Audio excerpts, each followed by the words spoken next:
참 예수님, 지난 시간은 좀 너무나 가볍게 총정리 쭉 훑어봤습니다. 성서 이제 읽기 시작할 겁니다. 그러면 여러분들 정말 편안하게 성서를 받아들이시게 될 거예요. 창세기 14장입니다. 아브라함이 롯을 구하다. 시나르 임금 아무라펠과 엘라사르 임금 아르욕과 엘람 임금 크도르라 오메르와 고임 임금 티드알의 시대였다. 요건 지금 어느 지역이 시나르나 그 다음에 엘람은 어디냐면은 지금으로 보면은 유프라테스강, 티그리스강 건너편이에요. 여기는 좀 임금다운 좀 큰 땅을 소유한 임금들입니다. 그들은 소돔 임금 베라, 고모라 임금 비르사, 아드마 임금 시납, 츠보임 임금 세무에베르, 벨라 곧 초아르 임금과 전쟁을 벌였다. 그러니까 저쪽 페르시아 쪽에 있는 사람하고 요 임금들인데, 이스라엘 사람들은 동네를 나라로 표현하는 경우가 너무너무 많아요. 요거 이제 지도 나갈 겁니다. 동네를 나라로 표현하고 그 동네 이장을 왕으로 표현합니다. 사실은 소돔, 고모라, 그다음에 아드마, 그다음에 츠보임, 벨라, 초아르가 요 5마을이에요. 이렇게 쭉 5마을이 있는 거예요. 5마을이 저쪽에 어마어마한 메소포타미아 지역의 임금들하고 전쟁을 벌였다는 얘기를 합니다. 이들 5 임금은 모두 동맹을 맺고 시딤 골짜기 곧 소금 바다로 모여들었다. 이렇게 사해가 이렇게 있으면은 요쪽에 5마을인데 요 건너편으로 골짜기로 모여 이제 전쟁을 벌인 거죠. 소금 바다로 모여들었다. 이들은 12년 동안 크도르라 오메르를 섬기다가 13년째 되는 해에 반란을 일으켰던 것이다. 14년째 되는 해에는 크도르라 오메르가 자기와 연합한 임금들과 함께 진군에 가서 아스타롯은 어서 많이 들었죠. 이스타롯. 이게 나중에 뭘로 바뀌죠? 비너스로 바뀌죠. 아스타롯 카르나임에서 라파족을 치고 함에서는 주주족. 이제는 지금 어느 지역으로 이제 싸움이 번졌냐면은 지중해 쪽, 가나안 땅의 지중해 쪽 바다에 연한 동네하고 지금 싸우는 거예요. 주주족을 샤웨, 키르야팀에서는 M족을, 그리고 세이르 산악 지방에서는 호르족을 쳐서 광야 언저리에 있는 엘파란까지 이르렀다. 그들은 발길을 돌려 엔 미스팟 곧 카데스로 진군해 가서 아말렉 종의 온 땅과 하자촌 타마르에서 사는 아모리족까지 쳤다. 이 아모리족까지 쳤다는 얘기는 뭐냐면은 다마스커스 그쪽까지, 하여튼 이 해안가, 그 다음에 중간에 산악지역, 이스라엘은 해안가, 산악지역, 그 다음에 광야지역, 그 다음에 요르단강 대협곡, 그리고 난 다음에 요르단이라는 지역이 있어요. 그래서 거길 지금 왔다 갔다 하는 거예요. 우리 직원들이 다 이렇게 화살표로 보여줄 겁니다. 그러면 여러분들이 여기서 소돔과 고모라, 초아르, 요 조그만 것들이 이 큰 나라하고 전쟁을 해갖고 이제 룻이 잡혀가는 거죠.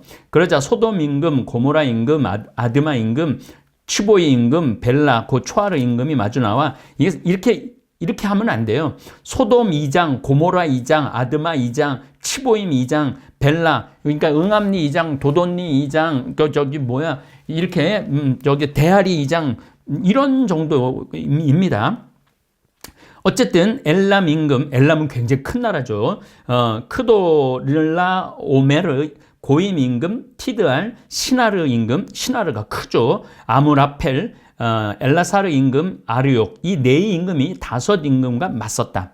그런데 그 골짜기는 역청수령이 많아. 역청수령이라고 그랬죠. 여러분들 벌써 창세기 14장에 역청 얘기가 나와요. 석유 얘기가 나오는 거예요. 그러니까 지금 이란, 이라크, 시리아 이런 데도 지금도 역청이 출출 나와요. 지금도. 그러니까 이 창세기는 어떤 막연한 지어낸 얘기가 아니라 그 현장에서 하느님이 역사 안에서 활동하시는 것을 볼 수 있었던 것이죠. 창세기에서 말하는 임금은 왕의 개념이라기보다는 족장, 두목 정도의 개념으로 이해를 해야 합니다. 창세기 14장 10절에 보면 시딤 골짜기에는 역청 수령이 많았다. 이 역청으로 예리고 지역에서도 기원전 만년경 벽돌 성벽을 쌓아 올릴 수가 있었던 거죠. 예리고도 지금 가까운 거예요. 여기 지금 요 동네 저 동네 요 동네 저 동네 거기가 대충 키로수로 따지면은 50km에서 100km 정도 안쪽을 왔다 갔다 하는 겁니다. 지금 소돔 임금과 고모라 임금이 달아나다가 거기에 역청에 빠지고 나머지는 산으로 달아났다. 그러자 적군들이 소돔과 고모라에 있는 모든 재물과 양식을 가지고 가버렸다. 그들은 또한 소돔에 살고 있던 아브라함의 조카 롯을 잡아가고 그의 재물도 가지고 가버렸다. 이 청동기 시대의 특징은 뭐냐면은 다른 부족을 침략을 하면은 그 부족에 있는 모든 걸 다 뺏어오는 거예요. 식량, 여자, 애들까지. 그래갖고 종으로 부리는 거죠. 다 이제 아브라함이 아끼는 롯이 그렇게 된 거죠. 그곳에서 도망쳐 나온 사람 하나가 히브리인 사람에게 와서 이 일을 알렸다. 아브라함은 그때 아모리족 마므레의 참나무들 곁에 머물고, 마므레라고 그러면 좀 위쪽, 지금 여기는 사해 아래쪽이고 마므레는 좀 위쪽 지역입니다. 마므레는 에스콜과 형제간이었고 아네르와도 형제간이었는데 이들은 아브라함과 동맹을 맺은 사람들이었다. 아브라함은 자기 조카가 잡혀갔다는 소식을 듣고 자기 집에서 태어나서 훈련받은 장정 318명을 불러 모아 단까지 쫓아갔다. 그러니까 이게 굉장한 얘기가 지금 우리가 전개가 되고 있는 거예요. 이제 석유 얘기 좀 하고 넘어갈게요. 석유는 창세기 시작 부분부터 언급이 됩니다. 그러나 이 역청을 에너지로 쓰지 못했고 중간에 이렇게 램프 밝히는 데로는 썼죠. 1859년 에드윈 L. 드레이크가 미국에서 조명용 램프 연구를 구하기 위해서 땅을 굴착하여 석유를 발견하는데 성공을 합니다. 그리고 1910년에 포드라는 자동차가 나오면서 이 석유가 완전히 세계적인 이슈가 되죠. 그가 석유를 최초로 발견한 것은 아니지만 최초의 유전 굴착조로서 유전 개발을 통한 석유 대량 공급의 가능성에 문을 열고 에너지 전환이 온 거죠. 그래서 구약 성서 안에서도 여러분들 이렇게 보시면 좋습니다. 성서 안에 묻혀있는 석유의 용도 잠깐 보겠습니다.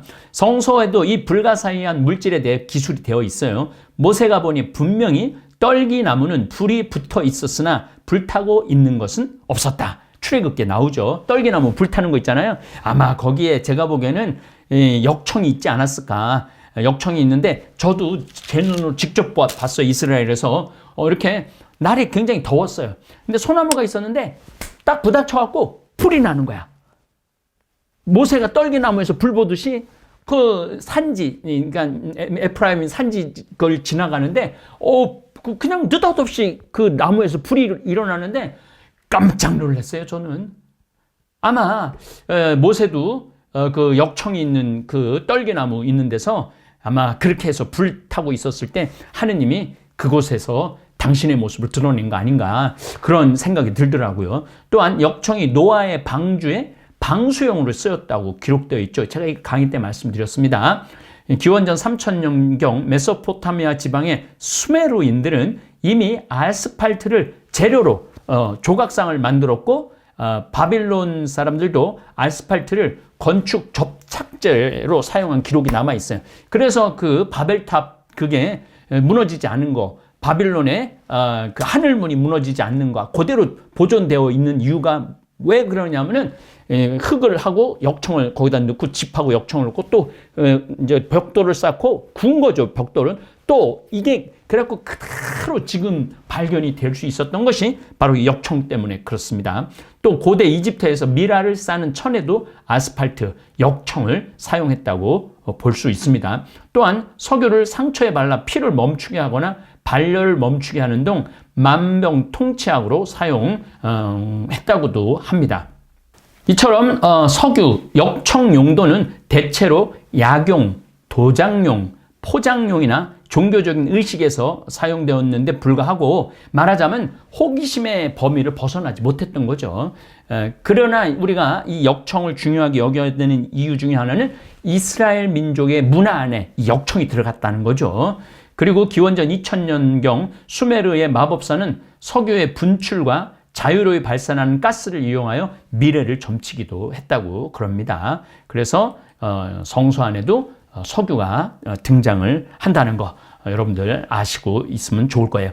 318명의 군사로 롯을 구한 아브람, 318명은 거의 200km 거리가 되는 단까지 추격을 했고, 심지어 아예 이방 지역, 지금의 시리아 지방 다마스쿠스까지 쫓아가 룻과 식구들을 구출합니다.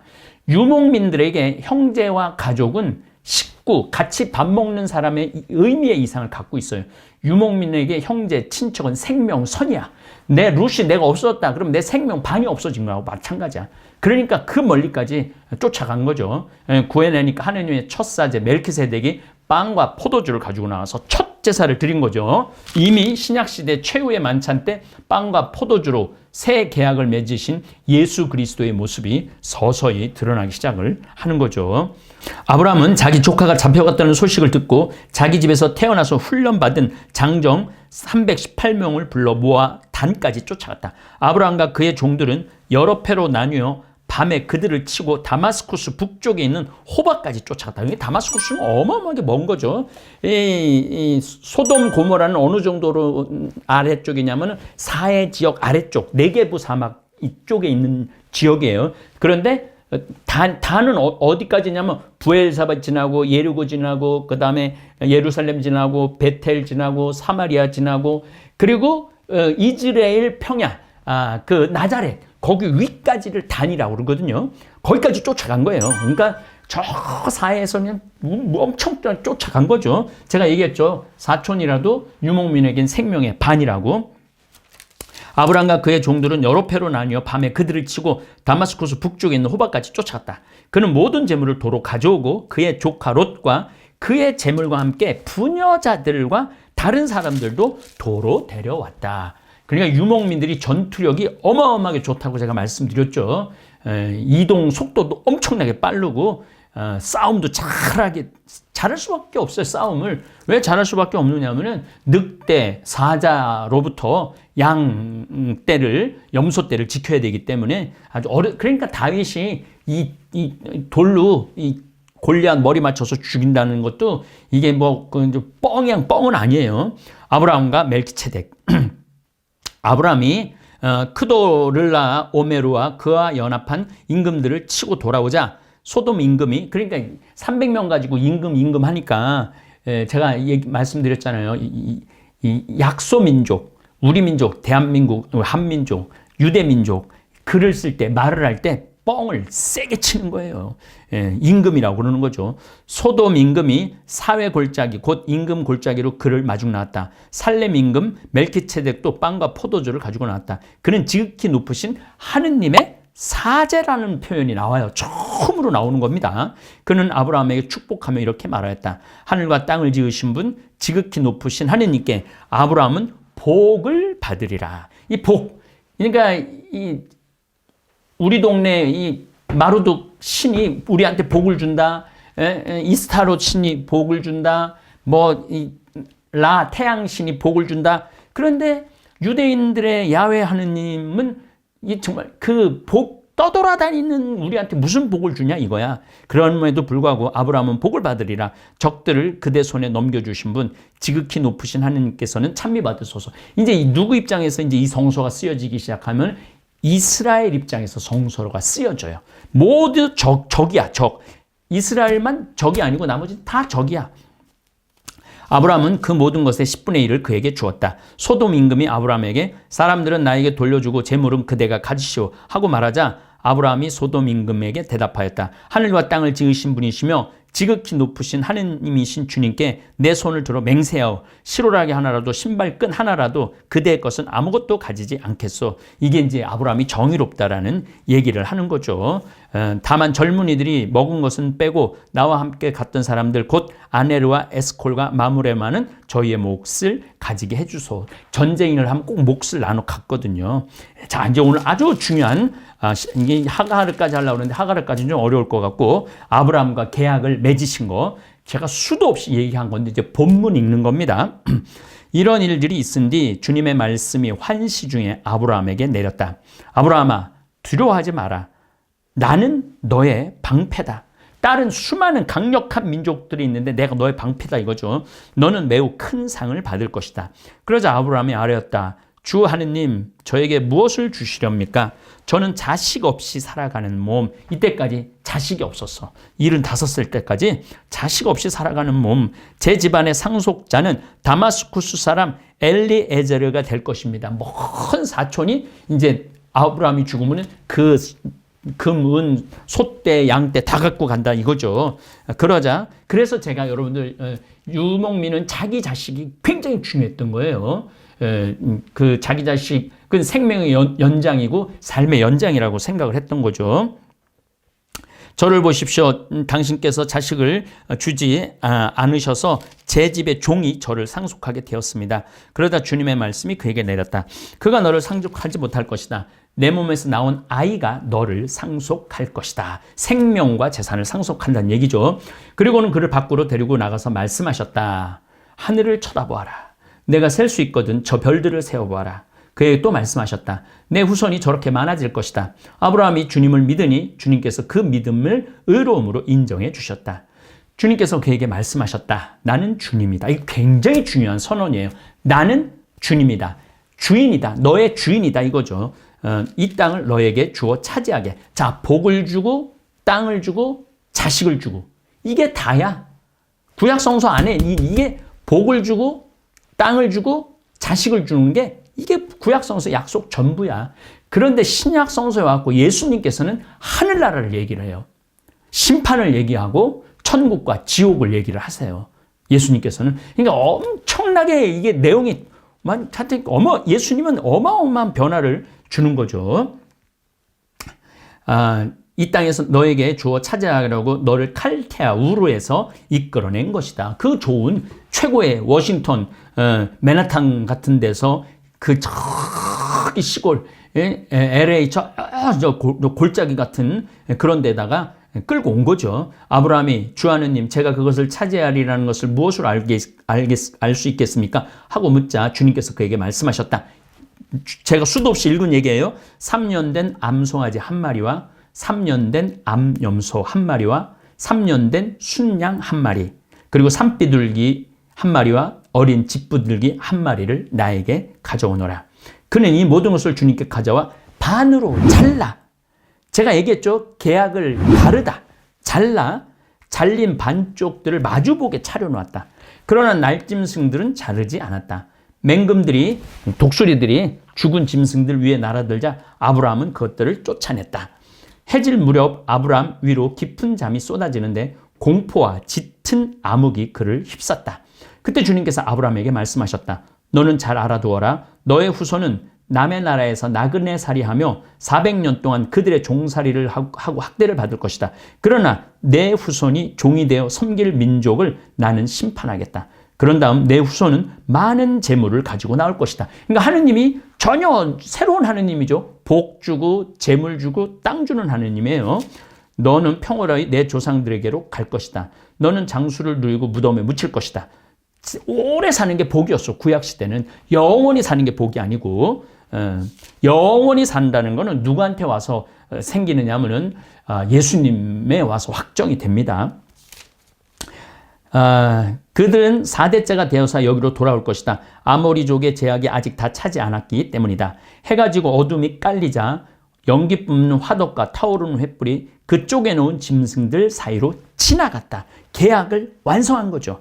그러니까 이제 짐승을 반으로 갈른 거는 만약에 계약을 어길 시 반으로 갈라질 거다 이거예요. 그리고 피를 제단에다 뿌리고 하느님한테도 약속을 하는 거고 백성들한테도 뿌리는 거는 만약에 약속을 어길 시, 계약을 지키지 않을 시, 계명을 지키지 않을 시 이렇게 피바다가 될 거다. 이런 거가 바로 오늘 복음에 오늘 성경에 나오는 거죠.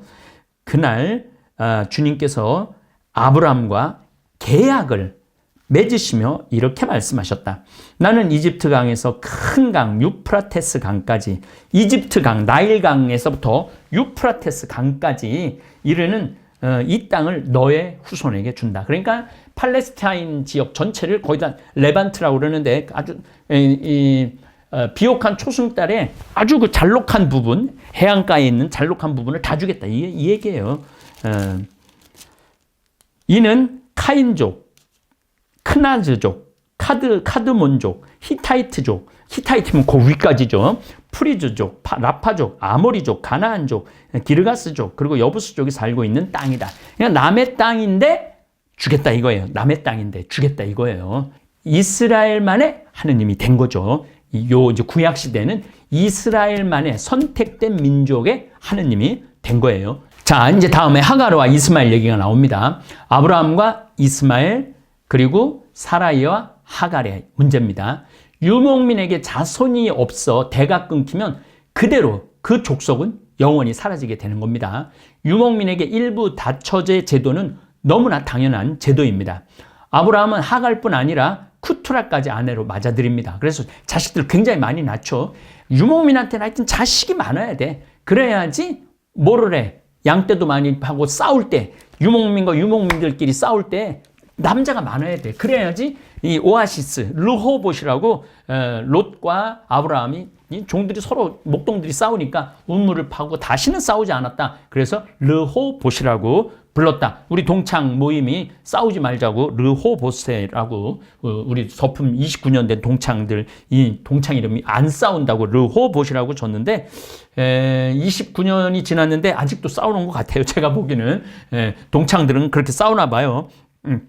어쨌거나 여기도 오아시스는 예전에는 어떻게 했느냐면은 이제 물이 다 말랐어.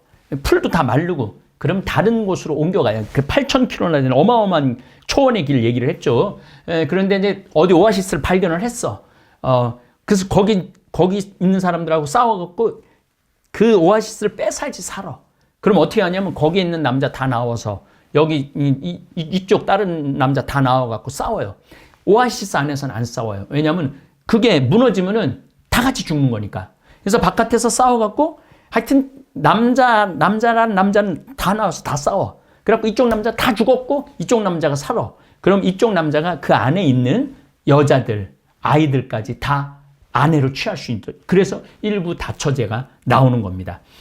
다윗은 아내가 7이나 있었어요. 미갈, 아하인, 노함, 아비가일, 마아가, 하깃, 아비달, 에글라. 다윗은 밧세바라는 여자까지 취하죠. 아주 다윗 일생의 치욕적인 일을 하죠. 그리고 솔로몬은 아내가 700명이고 후궁이 300명이나 됐어요. 그 바람에 남유다하고 북이스라엘이 갈리게 되는 아주 불행의 원인이 된 거죠. 처음엔 현명한 왕이었다가 너무 여자들 속에 우상신 속에 둘러싸여 있어갖고 나중에 판단력이 흐려지는 솔로몬의 삶도 우리가 엿볼 겁니다. 예, 감사합니다. 너무나도 고소해 참을 수가 없을걸 건강히 책임져줘 생태만 전국장 전국장이 냄새난다 선입견이 있나요 나도 처음엔 그렇다고 생각했지